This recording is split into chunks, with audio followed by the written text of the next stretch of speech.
I was gonna wait to go live, but I might as well just the episode was so boring. We might as well just dive right into it. Get busy in here, get busy in here. Yeah, my squad run deep. Yeah, we really in here. I swear whatever you want, you can get it in here. Comedy or the drama, it's a mixture in here. But you love it in here. Yeah, you love it in here. Got reviews up in here. We got stories in here. Hit the like, hit the sub, hit the bell. Oh yeah, 3 clicks like the shoes on Dorothy in here. What's up, everybody? It's your boy BusyBlu, and I am back with another recap and review / rant. Today, I'm recapping and reviewing today's season 7, episode 16 of Real Housewives of Potomac, called The Naked Truth. Before we get into this review, it's / recap / rant. Make sure that you like, comment, subscribe, let the world know that you came up over here, how you feel about everything that's going on. This was a filler episode before we get to the season finale. And to be honest with you, I guess. To be honest with you, I guess. I didn't even watch this episode last night. We had a kids weekend, y'all. I don't know. Shout out to the single mothers, because it was 2 of us and we both couldn't do it. Shout out to the single mothers. So hey to everybody in the chat. Y'all know how we start off out here. Scale of 1 to 10, 10 being the greatest, 1 being the least. What would you get this episode? We're going to get this episode a 6.5. I'm sick and tired of being sick and tired of what is going on with this show and these manufactured storylines. It just seems so pushed, so forced, and it was annoying to me. And it just seems so piecemeally. And it just seemed like dot. And every part of this, I feel like they were trying to cohesively end the show. The producers were, and they said, okay, these is your lines, these your scripts, these your lines, okay, and passed out pieces of paper. Okay, this is what you're gonna do, and passed them out down to a business meeting. She said a 3. I'm with it. It's just too. It been a gunko. It's hard. 7, 5, 4. Yeah, it just seemed too piecemeally. So if this review is more than 30 minutes, I need to go to jail. Okay. So let's start off here. We got Robin. Robin is sitting down. Robin is so stressed because the wedding that she's not having is stressing her out. Okay. It's just a ceremony. Do you call it still a wedding? I guess a wedding is a ceremony. It's going to be her, the person who's supposed to be officiating the thing, her fiance, and the 2 boys. Let Robin tell it. Oh my God, so much to do. She's so stressed. So she trying to plan all this stuff. She got to get everything together. And she naming basic stuff. She said, oh my God, I got to get the marriage license. The rings. What do you mean the ring? Didn't you already get the rings? A cake. And I was thinking, girl, thank you, Haru. Okay, balloons, cake, table. Maybe a tablecloth. What you need? It's really not that serious. Anyway, Ashley and Giselle comes in. The producer said, your turn. Ashley comes in. They said things happened in Mexico. Candace, Ashley, Mia, and Wendy, they had a girls' night. They had this ladies' night, and they feeling right. Oh, yes, it's lady night. Licking clits and the old licking clit. Okay, they was doing all of that. So they was kissing each other, licking on each other. And Ashley said somebody was looking at somebody else's pom-pom. And the way that it was looking at somebody else's pom-pom, it got a little aroused. Now, apparently, Mia was looking at what's downstairs in Wendy's basement. And they loved it, and Wendy was feeling it too. Then Robin comes out. I did like the first dress. I thought the first dress was very cute. Okay. Then they leave, and then they say, Ashley. Then Robin go back and goes to pick another dress, and Ashley said that basically Mia and Wendy, they left together. So maybe they was just looking at each other's cooches, but later on they decided to eat each other's boxes. Then Robin comes out with a second dress. Ashley, she only come to give the dirt, and then she leave. This is very reminiscent of when she brought her forehead and her breast milk down to Virginia and was like, hey, Wendy, you got a boo job because your husband cheating on you? Gotta go. Gotta go. See you later. They said, do you think that you acting this way because your husband cheating on you? Gotta go. Gotta go. And that's Ashley's job now. She come in, she sprinkle a little bit of seasoning, and then she leave. Okay, or at least she bring the ingredients. Giselle put the seasoning and everything on it that we don't need sometimes.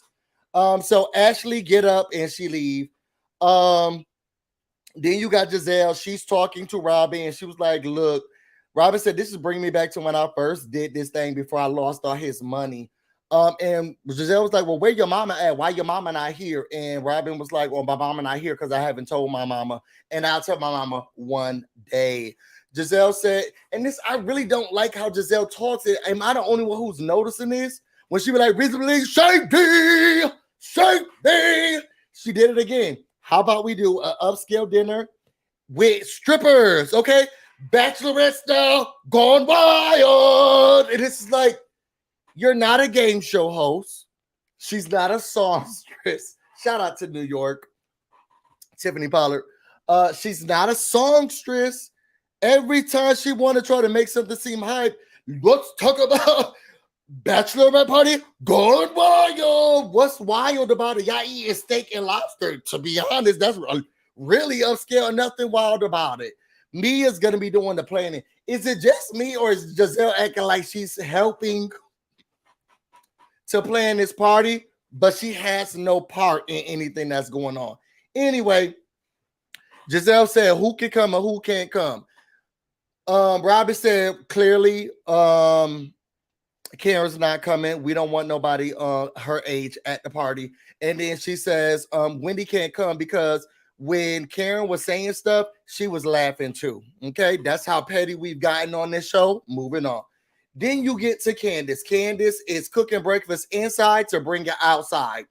And she eats breakfast with her husband. They're apparently going to be having a video release party that the person who's in the video with her can't come to. Okay. She said the old ladies was fighting. Karen was saying that there's another man that's in the group, and Chris is like, "Thank God, y'all done talking about me. Let's tear down somebody else's marriage." And we move on from there. Candace says that she got so drunk down to the Mexico that she ended up back in the shower and she don't remember how she got there. That sounds like a good night to me. And they are then talking about starting the egg retrieval process again. Then moving on from there, we got Wendy and Karen.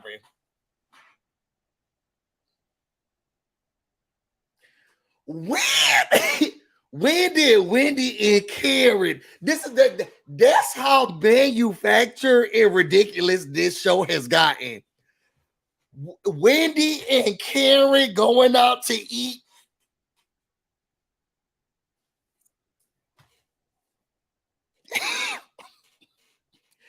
Wendy and Karen are now going out to eat dinner and lunch. Wendy and Karen. This show is just, it is rust to hell. And it's gotten ridiculous. When I saw that Karen and Wendy was sitting down to eat, I said, okay, now we're doing too much. And y'all playing in our faces, trying to make us seem like Wendy and Karen will have dinner. Anyway, they sitting down talking to each other. Karen feels as if, I think it's very weird for them to have a wedding. Karen says that she's been sitting on that business for a while. That Juan Dixon wanted to sleep with her. And Wendy said, "Oh, yeah. Remember years ago, you said, oh, you should worry about what Juan is saying when he's drunk. Is that what you were referring to?" Girl, anybody believe this damn thing? So then she says, yes. Karen talks about blue eyes, and she says she didn't get to see the photos. Child, Wendy was like, I didn't get to see them too because I was they was being shady to me. It sounded like you was asking for rice. I mean, I don't think they was going to show you anyway, but to be honest, when they kept flashing back to the scene, it sounded like while the phone was going around, you was asking for the rice. It didn't seem like you wanted to see. Even Candace was like, let me see that. Who is this? Let me see this. Girl, you said, where's the rice? Can somebody pass me the rice? Where the rice at? We can't be too shady. You was more concerned about the food. Okay? And you didn't get a chance to see the phone because you was worried about the food. Moving on. As Karen and Wendy are sitting down, Ashley calls. Y'all see how contrived this scene is? As Karen and Wendy are sitting down, Ashley calls. Because just that friendship is just so strong. It's very strong. Very strong and very tight. She calls, basically, Ashley was like, hey, y'all, I just want to let y'all know that there was a text thread about an event that's coming up, and y'all not on the thread. Gotta go. Talk to y'all later. Just want to let you know. Child, Wendy was like, well, this is Robin's doing, and I thought we were moving forward. Robin, you need to get it. I mean, not Robin. Wendy, you need to get it through your head. These girls don't like you, and that's why you out here eating dinner with Karen. They don't like you. Nobody likes you. They haven't liked you. And now you could be one of the fan faves that have all the degrees and get all the BBLs and bracelets that you could get and tummy tucks. These girls don't like you. Okay? They're not your friends. You're not their fave. And that's it. And for you to sit here and say, well, we're moving forward and backward, it really is starting to give pick me vibes. Because you was trying to act like in your other scene, like I'm so unbothered while the girls are out there. You're very bothered. And it's written all over your face. You're very bothered. You're sad about it. You're mad about it. And you need to let these girls go. They don't like you. Now, if that means that you have to be off the show, you got those Nguzi candles. You also trying to open up that restaurant with Peter that you're not trying to open up anymore because y'all tarnished that relationship. You also got a book that you came up with. You a political commentator. You a professor. You got speaking engagement. You done your job. Now let it go. These girls not your friends. And that's why you sitting down and eating dinner with Karen. They're not your friend. And you giving pick me. I thought we were moving forward. But that has nothing to do with me inviting you to a personal event. Go to bed. Andre said, Wendy being given pick me. And I'm seeing it more and more this episode. It was very disgusting to me. And it was sad to watch, honestly. So we go from there. We got Mia and Giselle. Okay. Planning a bachelorette party. Okay. They get to the house that Mia don't live in anymore.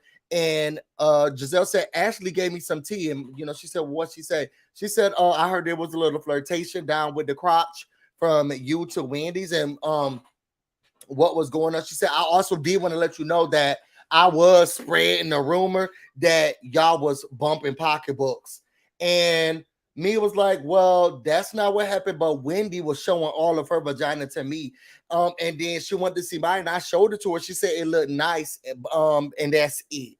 Y'all think they bumped pocketbooks or licked each other's boxes?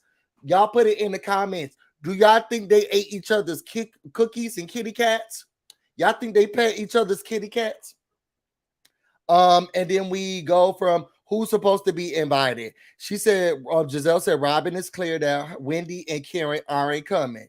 And Mia said, well, I didn't know that because I had so much going on about what was going on. They said, oh yeah, what's going on with you and Jacqueline? Y'all still fighting? She said, yeah, she called me wanting to come over when I was in the hallway. And I said, please don't talk to me.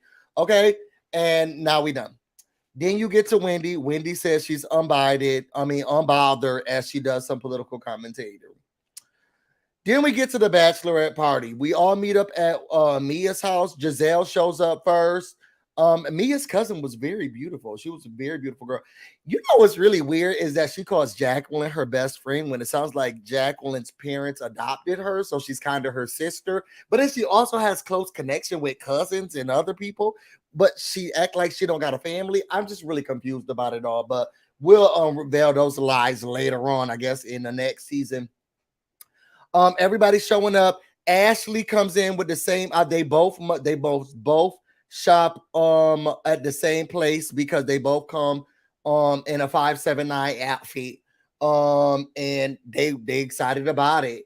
Sharice says that she should be the one playing in the party, but because Mia's doing it because she's on the cast, she's just gonna shut up and let it be. What else? I guess that's it. Karen, she's acting like she's unbothered. She's giving $10,000 to do another investment in now 4-wick candles, but those are only going to be for the holidays. So she took a picture of herself giving a check to a white man. Okay. Next up, we get to the strip club. It's called Empire. I was going to pull it up so we can go through the website, but I'm not that invested. They do serve steak and lobster. The strippers were dancing. Robin was up there whispering sweet nothings in the strippers' ears. Everybody looked like they was having fun. Sharice says, "What's going on with you and Michael, Ashley?" And Ashley says, "We're good at the moment. It's just been hard trying to figure out how we're navigating this whole situation. Because I'm kind of confused about where we are." And they said, "Well, you guys are still dating, right?" She says, "No, I'm not dating. Because I was, but Michael said he wasn't doing it anymore, so that I felt bad, so I stopped dating people." And Candace said, "Well, he came up to the restaurant, down to the restaurant with another woman, so I think that he is still dating." So Ashley's like, "Oh, don't tell me one thing, but tell me nothing." Did anybody else catch that she was smiling throughout that whole thing? See, this is what I'm talking about. Don't tell me one thing, but then do another. I'm just so confused about everything. I was thinking to myself, she's a little too happy about this, and she's trying to make us feel sad, but we digress and we move on. They not getting a divorce, and we know it to be true. Sharice says she's over Karen. Karen is a slut from the 90s. She'll do whatever she needs to do and disappears. Karen is somebody who likes to suck dick in the parking lot and in the bathroom. She actually was sucking dick down to the bathroom the last time she was out. And they said that that's what Potomac knows her to be. So to be out there taking dick back shots in the bathroom. And she's a drunken. And Giselle says she called me a drunken whore from Hampton University, but Karen is a drunken whore from no university, no institutions. Okay, they all heard the rumors that she be getting back shots from Blue Eyes and other people of the community. How did y'all feel about the episode? Y'all excited that the show almost over? We gonna need a cash shake up, or y'all gonna have to start giving us authentic stories, because this bullshit that I had to watch, it's not gonna work for me, sweetie. It's not gonna work for me, sweetie. Y'all gonna have to give us new characters or authentic storylines. Y'all might as well make Jacqueline a full-time cast member, because it look like her and Mia got some explaining to do, and I want to see their story fall out. We want y'all to get back to authentic stories, okay? This telephone game that y'all done played on this episode ain't gonna work for me, sweetie, and I don't think it's gonna work for a lot of us. Happy birthday week to Jamie. If y'all want to know more about me and everything else going on, you can find me on Instagram and on Twitter, BusyBlu, no space, no E. You can also find me on Twitch, BusyBlu, where this is definitely streaming right now. I can't believe they had us watch this for an hour. I'm about to go get busy. Y'all stay busy. Till next time.